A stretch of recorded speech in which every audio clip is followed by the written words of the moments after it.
In today's CCTV America Insight, what to do with your old technology. Known as e-waste, it's a growing problem around the world. And in Brazil, a country that generates some of the most e-waste among emerging economies, there are new efforts to try to deal with it. A law was passed in 2010, but as Paulo Cabral reports, little has changed so far. This is the Santa Ifigênia Street in central Sao Paulo. It's the main district for the commerce of electrical and electronic equipment in the city. Consumption expanded over the last few years following rise in wages. But then, e-waste also grew with it. From time to time, I buy a new computer or cell phone, and the old ones just keep piling up. In 2012, Brazil generated 1.4 million metric tons of e-waste. Not far behind, Mexico generated 1 million metric tons.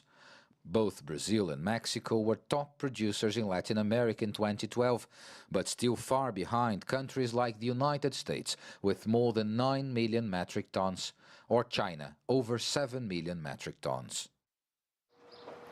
Here in Brazil, the life cycle of electronic and electrical equipment is usually much longer than it is in Europe or in the United States. Here, these products go from hand to hand for years until they break down for good or are just too old to have any use.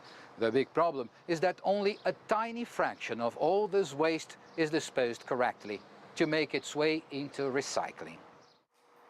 The long chain of use of electronics has the merit of reducing waste production, but on the other hand makes it harder to track products back to determine responsibility for its disposal, as ordered in Brazil's 3-year-old waste disposal bill.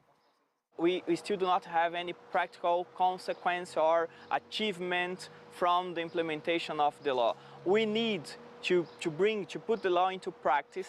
Some have already seen this as a business opportunity. This shop owner buys electronic waste in bulk to resell the most valuable bits for reuse and to send the leftovers for recycling.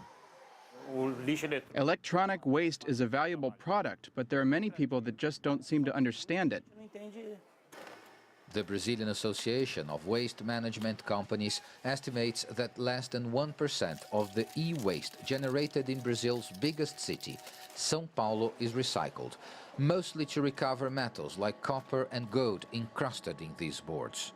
There's enormous room for growth with clear benefits for the environment, but also an opportunity of profit for businesses willing to invest in the sector.